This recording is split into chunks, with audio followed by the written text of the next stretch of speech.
Introduction. Good morning, everyone. Today, we will delve into the fascinating world of valine metabolism. Valine is an essential amino acid that plays a crucial role in numerous biochemical processes within our bodies. Understanding the intricate details of valine catabolism and its interconnectivity with other metabolic pathways is essential for comprehending the implications of valine metabolism abnormalities and potential therapeutic interventions. Let us begin our journey into the world of valine and its metabolism. Valine catabolism refers to the breakdown of valine into various metabolites within the body. It begins with the deamination of valine, where the amino group is removed, producing alpha-ketoisovaleric acid. This reaction is catalyzed by the enzyme branched-chain amino acid aminotransferase. Followed by this, alpha-ketoisovaleric acid undergoes oxidative decarboxylation by the branched-chain alpha-keto acid dehydrogenase complex, BCKDC. BCKDC is a multi-enzyme complex composed of several subunits that collectively contribute to converting alpha-ketoisovaleric acid into isobutyryl-CoA, eventually entering the tricarboxylic acid, TCA, cycle. The branched-chain alpha-keto acid dehydrogenase complex, BCKDC, is a key player in valine catabolism. It consists of three main components, E1, E2, and E3. E1, also known as the decarboxylase, is responsible for the decarboxylation of alpha-keto acids. E2, the dihydrolipol transacrylase, transfers the acetyl group to coenzyme A, CoA, and also allows the entry of propionyl-CoA into the TCA cycle.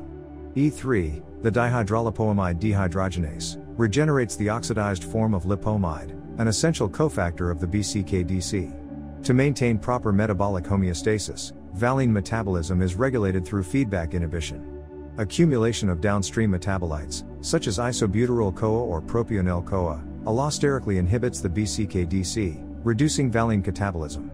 This feedback inhibition mechanism ensures that the metabolic flux of valine is balanced and prevents any excessive accumulation of toxic intermediates. Maple syrup urine disease, MSUD, is a rare genetic disorder characterized by the inability to metabolize branched-chain amino acids, including valine. This leads to the accumulation of toxic metabolites in the body, causing severe neurological symptoms. The defect in the BCKDC enzyme or its regulatory mechanisms results in the buildup of branched-chain amino acids and their corresponding alpha-keto acids, which can be detected in the patient's urine, giving it a characteristic maple syrup-like odor. Valine metabolism differs across various tissues within the body. In muscle tissue, valine is predominantly utilized for protein synthesis and energy production. Adipose tissue also plays a crucial role in valine metabolism, where it can be incorporated into fatty acids and contribute to lipid storage. Understanding the tissue-specific regulation and utilization of valine is vital in comprehending the role of this amino acid in overall physiological processes. Valine plays a significant role in protein synthesis and muscle metabolism. It is one of the essential amino acids required for the synthesis of muscle proteins. Valine supplementation has been shown to enhance muscle protein synthesis and promote muscle growth. Additionally, valine acts as a precursor for the synthesis of glutamine, an important amino acid involved in various metabolic pathways. Valine metabolism is intricately interconnected with other amino acid metabolic pathways. It shares common intermediates and enzymes with the metabolism of other branched-chain amino acids, such as leucine and isoleucine. The interplay between these pathways affects the overall balance and homeostasis of amino acid metabolism. Valine can undergo isomerization, leading to the formation of its isomer, allo-isoleucine.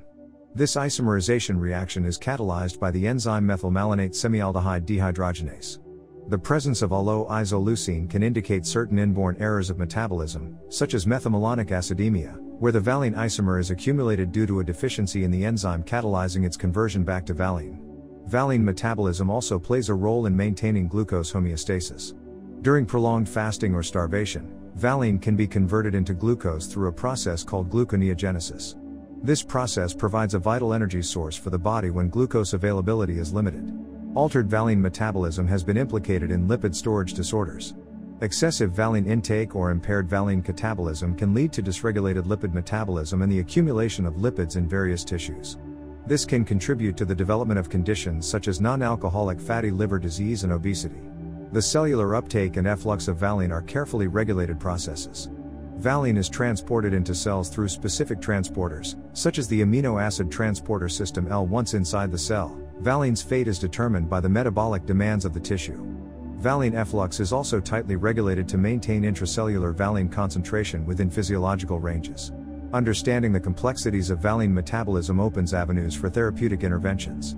Targeting enzymes involved in valine catabolism or developing drugs that modulate specific steps can potentially address valine metabolism disorders, such as MSUD, and provide novel treatment options. Future research in this area holds promise for finding effective therapeutic strategies. In conclusion, valine metabolism plays a pivotal role in maintaining overall metabolic homeostasis. Its catabolism, regulation, and interconnectivity with other metabolic pathways have significant implications for various physiological and pathological processes. Studying valine metabolism provides valuable insights into the diagnosis, understanding, and potential treatment of metabolic disorders related to valine.